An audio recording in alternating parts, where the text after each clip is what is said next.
Mesdames, Messieurs, bienvenue dans This is Culture. Ce premier numéro de l'année 2020 est consacré au bilan des principaux événements culturels de l'année écoulée, du moins des événements culturels qui n'ont pas échappé à la rédaction d'Africa News. 2019 aura été l'année du retour avec la célébration des 400 ans de l'esclavage aux États-Unis. C'était en août 1619. Plusieurs descendants afro-américains ont tenté de refaire le chemin du non-retour pour retrouver la terre de leurs ancêtres. Le fort de Cape Coast au Ghana, comme bien d'autres sites historiques, à l'instar de Luango à Pointe-Noire, a reçu plusieurs visiteurs. Après ce devoir de mémoire, nous poursuivons ce récapitulatif de l'information culturelle en allant sur la terre des pharaons à la découverte des pyramides courbées. Une forme de pyramide unique en son genre a ouvert ses portes aux visiteurs alors que se déroulait encore la Coupe d'Afrique des Nations. Vieille de 4600 ans, la pyramide courbée est considérée à ce jour comme étant la quatrième des plus grandes pyramides jamais découvertes. Située à 40 km au sud du Caire, ce joyau de l'Antiquité est inscrit sur la liste du patrimoine mondial de l'UNESCO. Difficile de quitter cette page archéologique sans évoquer l'un des pharaons les plus célèbres de ce siècle, Toutankhamon, dont les trésors et artefacts ont été retouchés avant l'ouverture du plus grand musée archéologique du monde prévu pour 2020, mais aussi la tête du quartzite vieille de 3000 ans du pharaon Toutankhamon qui a fait l'objet de litiges entre le Caire et Londres pour avoir été volé et vendu aux enchères à plus de 5 millions d'euros. On quitte le désert d'Égypte pour les tapis rouges des festivals du 7e art. On commence par le festival de Cannes qui a célébré en 2019 sa 72e édition. L'Afrique s'est nettement démarquée en remportant le Grand Prix avec la réalisatrice franco-sénégalaise Mati Diop pour son film Atlantique. 6 films africains avaient été présentés durant le festival.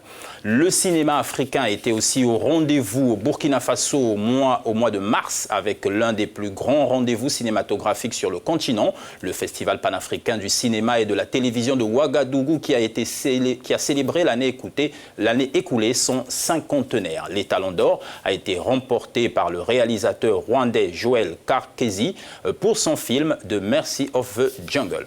On notera lors de ce festival la place de choix qui a été accordée aux films d'animation avec notamment le tout premier prix accordé à cette catégorie à la réalisatrice tunisienne Nadia Raïs pour son film Briska. Autre particularité de ce festival, c'est le mouvement Même pas peur, lancé par les femmes du cinéma africain pour dénoncer les violences dont elles sont victimes. Écran noir, c'est un autre festival qui prend son envol en Afrique, au Cameroun.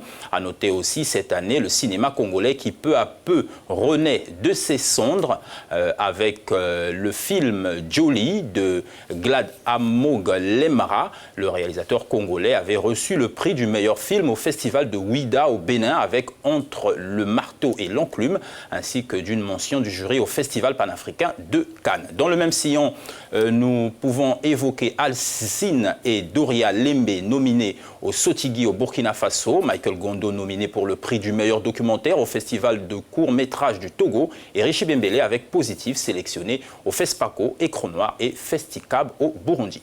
On tourne la page cinéma pour parler littérature. Nous retiendrons cette année le livre Vers cassé d'Alain Mabonkou qui a été classé parmi les 100 meilleurs livres du 21e siècle par The Guardian, mais aussi l'auto-édition du rappeur devenu poète Ghislain Lusingui alias Mystique pour son 3e recueil de poèmes intitulé Traces.